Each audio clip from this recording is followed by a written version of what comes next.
మనది కాని విషయాల్లో మనం తలపెట్టాల్సిన అవసరం లేదు.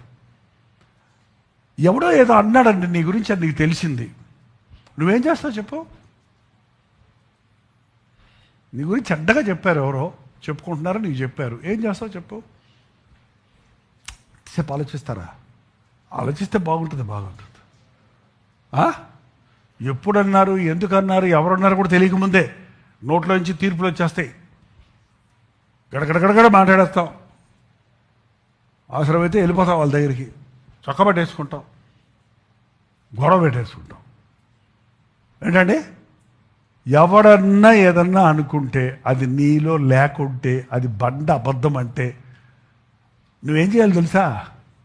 అయ్యో పాపం, ప్రభాతని క్షమించు అంటే నీ పరిశుద్ధతను కాపాడుకుంటావు, నువ్వు క్రీస్తులాగా